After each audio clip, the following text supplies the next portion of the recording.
Maria Mole voadora. A mãe decidiu fazer uma daquelas receitas especiais que traziam sorrisos às crianças, Maria Mole. Porém, havia um pequeno contratempo: ela não tinha batedeira. Mas o pai, conhecido por sua habilidade em improvisar soluções, estava determinado a resolver esse probleminha. Com algumas expressões pensativas, o pai revirou o que tinha à disposição e logo surgiu uma grande ideia. Ele pegou o motor de um velho liquidificador, aquele que havia sido retirado há tempos por não funcionar direito. Com maestria e criatividade, ele fez ajustes, juntando-o de ponta cabeça a uma antiga televisão, também fora de uso. O pai desmontou a televisão, selecionou cuidadosamente os 3 lados que se encaixariam perfeitamente, criando um espaço no meio para encaixar o motor do liquidificador. O cenário estava montado, e o pai estava vibrante para testar sua engenhoca. Com uma certa expectativa, ele colocou o conjunto sobre a mesa e ligou o motor. O que aconteceu em seguida foi uma explosão de movimento frenético. A velocidade do liquidificador transformou a cozinha em um caos, fazendo com que o conteúdo do recipiente voasse em todas as direções. Risadas de surpresa e diversão dispararam, enquanto os flocos de Maria Mole e o caldo doce se espalhavam, cobrindo cabelos e rostos. Enquanto a mãe soltava algumas palavras de reprovação pela bagunça que o pai havia causado, as crianças não disfarçavam a alegria e a empolgação. Tentando soltar a Maria Mole dos cabelos, lambendo os dedos, rindo da emergência deliciosa. Era um momento de caos doce, onde o pai havia tentado criar uma solução barata como um gênio da improvisação. Olhou a cena com um misto de orgulho e perplexidade. Ele sabia que o plano havia saído um pouco do controle, mas também não pôde conter a risada ao ver o acontecimento. A bagunça era inegável, porém trouxe ainda mais diversão e risos do que qualquer Maria Mole já feita.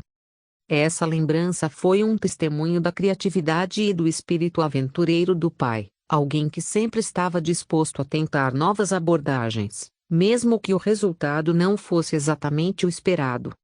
As compras exageradas. O pai sempre foi conhecido pelo seu jeito exagerado de comprar as coisas. Quando se tratava de carne, ele optava por peças inteiras, o que levava as crianças famintas a devorarem bifes no meio da tarde.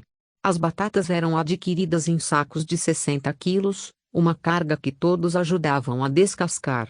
Até o queijo provolone vinha em peças gigantescas, um tamanho que dificilmente se encontraria hoje em dia. Refrigerantes e cervejas em engradados. Frutas, ovos, vinhos e tantos outros itens eram comprados em excesso, criando uma sensação de abundância, graças a Deus. Lama, feijão, e Popeide estava coberto de terra, sua roupa suja e seu fiel tênis quichute preto, completamente lameado. A casa emanava aquele cheirinho inconfundível de feijão cozinhando com um generoso pedaço de courinho de bacon. O convite para o banho era tentador, mas o aroma da comida o seduzia de tal forma que não pôde resistir. Com uma urgência que só a fome consegue criar, sem notar, deixou uma fina camada de terra pelo caminho. Então, foi instruído pela mãe, a pelo menos retirar a camiseta, antes de se sentar no sofá da sala. Já em posse do majestoso prato, a TV de tubo no canto da sala esperava ligada para entretê-lo. Ele saboreava cada garfada daquela refeição perfeita, descansando corpo e mente com os olhos fixos na tela. O marinheiro Popeye se aventurava em suas histórias engraçadas com Brutus e Olívia Palito e o comilão Dudu, marcando aquele instante que poderia ser banal, não fosse pelo sabor daquela comida. Era um daqueles momentos mágicos em que a simplicidade de um prato delicioso, a sujeira de um dia de brincadeiras, a fragrância do feijão diversão, mais um desenho animado, se uniram para criar uma memória que perdurará por toda a vida. Os domingos em casa. A semana inteira era apenas uma contagem regressiva para essa explosão de sabor e alegria. Por quê? Porque o menu dominical trazia um verdadeiro espetáculo, o lendário frango no molho e a sempre bem-vinda Coca-Cola. Ah, sim, aquele era o momento em que os pratos eram carregados com uma generosidade exagerada, o arroz se misturava com o feijão, competindo por espaço com um pedaço suculento de frango. Era uma combinação capaz de fazer o estômago dançar de alegria. Todavia, o protocolo era claro: comia-se todo o conteúdo do prato primeiro, com exceção do frango. A estrela incontestável do show deveria ser saboreada minuciosamente, um pedacinho por vez, e os dedos eram lambidos, porque quando algo é bom demais, nenhuma gota deveria ser desperdiçada, certo? Até os deuses das delícias poderiam invejar essa devoção.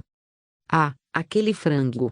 Ele era mais do que uma refeição, era uma fábula, um sonho que se tornava realidade em cada mordida.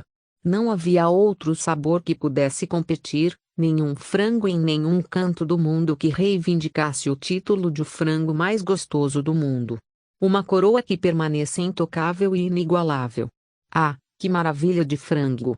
Mortadela frita nos dias em que as misturas eram escassas e a criatividade tinha que reinar, a mãe encontrava maneiras de satisfazer as barriguinhas famintas de sua turminha.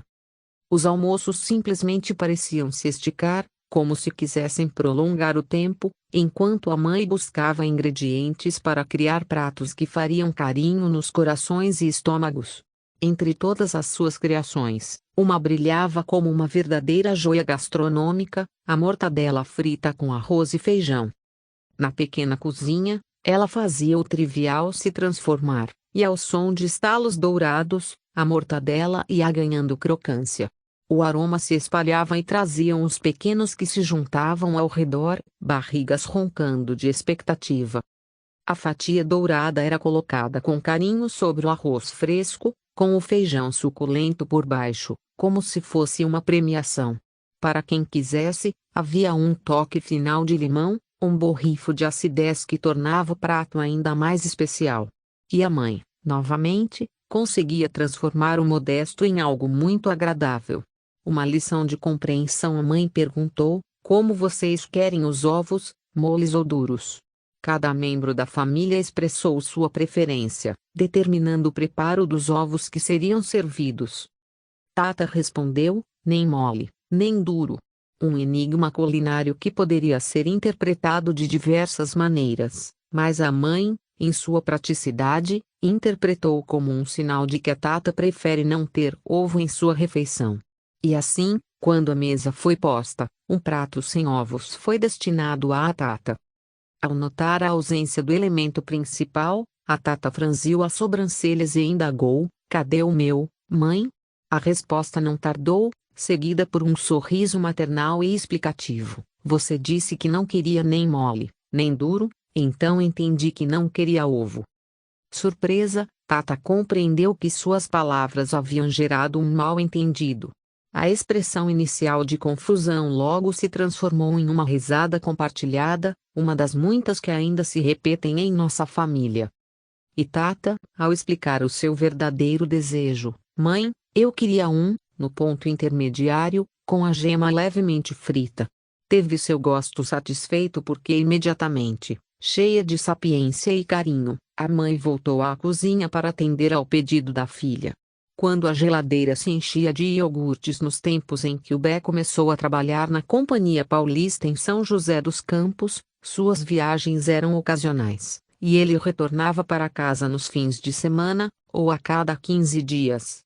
Independentemente do período, sua chegada era recebida com dupla alegria. A primeira, abraçá-lo e confirmar que tudo estava bem; a segunda, uma alegria mais palatável, estava na incrível seleção de iogurtes que ele trazia consigo. A geladeira se transformava em um tesouro de variedades, abarrotada de potes de iogurte de todos os tipos e tamanhos. Uma explosão de cores e sabores criava um espetáculo visual em meio às prateleiras e a alegria de degustar essas delícias era compartilhada por todos, uma experiência em que se podia ser guloso e até repartir com os amigos. Os pães congelados em uma casa onde a padaria mais próxima estava a uma distância considerável, os pais descobriram um segredo culinário que se transformou em tradição familiar: congelar pães. Eles aprenderam que retirar um pão congelado do freezer poucos minutos antes de consumir era uma chave para mantê-lo com um sabor fresco e textura crocante. Esse hábito, que começou como uma solução prática, logo se transformou em uma parte essencial da vida da família. O café da tarde era um dos momentos mais aguardados, e a corrida à padaria para comprar pães frescos era uma tarefa dos filhos. Mas, havia esse recurso no caso de surgir uma preguicinha. O hábito se tornou tão corriqueiro que o impulso de trocar os pães frescos pelos congelados era automático. Ao retornarem da padaria com sacolas cheias de pães quentinhos, a tentativa de pegar um pão congelado no freezer era irresistível.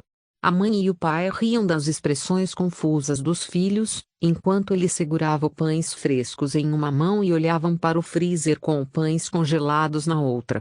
Era como uma batalha entre o desejo instantâneo de sabor fresco e a tradição de anos de pães congelados que incluíam recém-saídos do forno.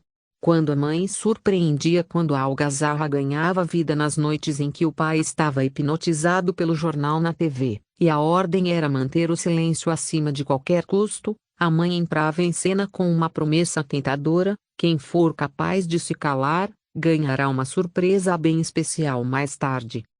E lá vinha ela, a mestra das surpresas, carregando uma bandeja de pão torrado. A reação da turminha não tinha preço. Queriam protestar, declarar greve de silêncio, cruzar os braços, porque nas mentes infantis, a combinação silêncio e pão torrado não era exatamente a explosão da alegria que esperavam. No início, demonstravam irritação, até que alguém ousasse pegar o primeiro pedaço. A manteiga derretida por cima do pão denunciava o objetivo da mãe, e aí tudo fazia sentido. Aquele pão torrado passava a ser o tesouro mais cobiçado do mundo. Num piscar de olhos, a bandeja se esvaziava e, inevitavelmente, a má disposição se dissipava com as últimas migalhas. Ficavam todos repletos de contentamento pela manobra bem-sucedida. Uma mãe caprichosa mãe sempre foi a rainha da cozinha, e cada prato que saiu de suas mãos era uma obra-prima culinária.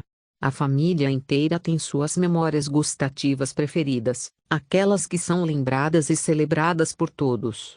E aqui estão algumas delas, eleitas como as mais especiais, recheadas de sabor e carinho.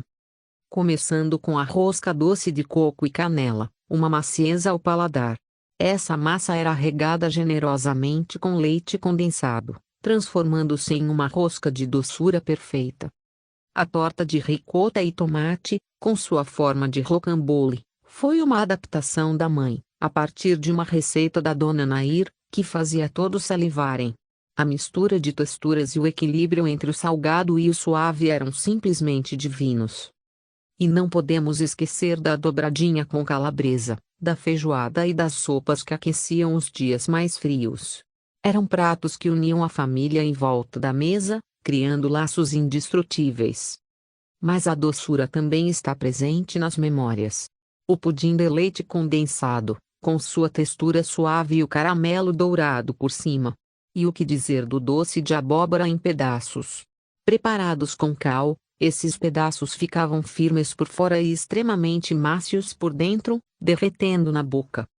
Os bolos da mãe eram uma categoria à parte. O bolo simples, por si só, já era maravilhoso, mas ela não se contentava com o básico. Alguns bolos recebiam uma cobertura de açúcar e canela, outros um caldinho de laranja e outros ainda eram mais caprichados, cobertos com caramelo e bananas por cima. E o bolo cremoso de fubá com queijo ralado? Uma verdadeira delícia. E as opções eram muitas: berinjela empanada com molho de tomate e queijo ralado, sardinha frita, bife à rolê, macarrão com bife à milanesa. A mãe dominava uma variedade de pratos que deixavam a família com água na boca. Essas lembranças são um legado de amor e dedicação na forma de comida excelente. Todos os pratos tinham um carregamento da sua paixão pela cozinha e do seu desejo de agradar a todos com sabores inesquecíveis. As massinhas da mãe. A cozinha era o epicentro da casa, onde conversas intermináveis fluíam livremente. Mas o que realmente tornava aquele ambiente aconchegante eram as massinhas que a mãe fazia. Era uma tradição de acolhimento, que transformava a nossa cozinha num lugar de conforto inigualável. As massinhas da mãe eram uma daquelas iguarias que você não consegue parar de comer. Salgadinhas e crocantes, bastava dar a primeira mordida, e você ficava perdido, implorando por mais. Ela nunca economizou. Na verdade, a mãe fazia grandes quantidades delas. Uma vez, no início do namoro com Elton, quando Sana, por algum motivo, sentiu vergonha da simplicidade da receita, pediu a todos que não oferecessem as massinhas a ele. Ela ficaria restrita à sala, longe da fragrância das massinhas fritas na cozinha. Mas Silvana não viu problema algum com o aperitivo. Ela, que sempre teve um espírito irreverente, não deu confiança ao pedido de Sana. Em plena rebeldia, ela pegou uma bandeja de massinhas e levou-a diretamente no colo de Elton. Foi um ato de coragem, e se arriscou com um sorriso de canto de boca. Os olhos de Sana faiscaram de volta para ela. Elton ficou surpreso quando as massinhas foram colocadas na frente dele. Ele pegou uma, deu uma mordida e depois outra, e outra. Até que todo o prato estava vazio. Para a surpresa de Sana, Elton não apenas adorou o petisco, como também pediu por mais. A vergonha dela desapareceu naquele momento e esse episódio marcou o início de uma relação especial entre as massinhas e o Elton. Ele se tornou um fã incondicional das massinhas da mãe, e sempre que nos visitava, fazia questão de pedir, com uma sincera cumplicidade, para ela fazer mais um pouco. As massinhas da mãe se tornaram um elo entre todos, uma lembrança de como uma fórmula descomplicada pode unir gerações. Essa mesma receita colheu também o início do namoro entre o Bé e a Toninha, enquanto jogavam baralho. Entre outras incontáveis cenas nos quais a massinha era o astro principal que compartilhamos ao redor da mesa. E mesmo com toda a simplicidade, essas massinhas mágicas da mãe sempre estavam prontas para fazer qualquer um se sentir em casa. O pai dos sabores, viagens, queijos e o paladar exigente. O pai sempre trazia consigo, a cada retorno de suas viagens, sacos repletos de batatas, cebolas, laranjas, macaúbas, limões, linguiças, carne de sol e uma variedade de produtos que se revezavam conforme a estação e o destino da viagem. No entanto, algumas coisas eram um padrão: queijos, especialmente os provolones enormes, e uma quantidade generosa de pinga. Ele tinha esse costume de estocar queijos, provavelmente inspirado pelo seu paladar exigente. Ele era um verdadeiro conhecedor, capaz de discernir com maestria os sabores nobres e de alta qualidade das iguarias que trazia para casa. Quando se tratava de cerveja, por exemplo, ele tinha um gosto particular. A Brahma de Agudos era sua favorita, e ele alegava que isso se devia à excelente qualidade da água naquela região. Era uma verdade que ele mantinha com fervor. Quando se reunia com os amigos, a festa estava garantida. Ele adorava organizar rodadas animadas, acompanhadas de petiscos e porções intermináveis de batatas fritas. A mãe desempenhava o papel incansável destes encontros, passava a tarde inteira servindo e fritando batatas com toda a dedicação. O cardápio personalizado da mãe, o bife à milanesa, era uma das receitas favoritas da família, e a mãe era expertise em conhecê-los tão bem, que até o ponto do bife de cada um, ela memorizava. Quem gostava dele ao ponto, mal passado ou torrado. Não importava, porque a mãe conhecia todos os gostos de cor. E como em todas as famílias, havia uma exceção a essa tradição de empanado perfeito, anel. Para ela, aquela casquinha crocante era apenas um detalhe desnecessário. Por isso, a mãe tinha uma estratégia especial. Primeiro, ela fritava o bife simples da anel, enquanto o óleo ainda estava limpo e livre das migalhas de farinha. Só depois, quando o óleo estava impregnado com o sabor do bife desprovido de empanado, ela se dedicava aos bifes à milanesa, deixando-os dourar até a perfeição. Mas os pratos especiais da mãe iam muito além do trivial. Quando eram panquecas, uma das crianças tinha que ser seu assistente na cozinha. Enquanto ela fazia a massa e derramava na frigideira, o assistente ajudava a enrolar a panqueca seguinte. Uma perfeita sincronia que terminava com um delicioso banho de molho à bolonhesa e uma chuva de queijo ralado. O nhoque também era outra especialidade. Ela começava amassando as batatas e temperando a massa.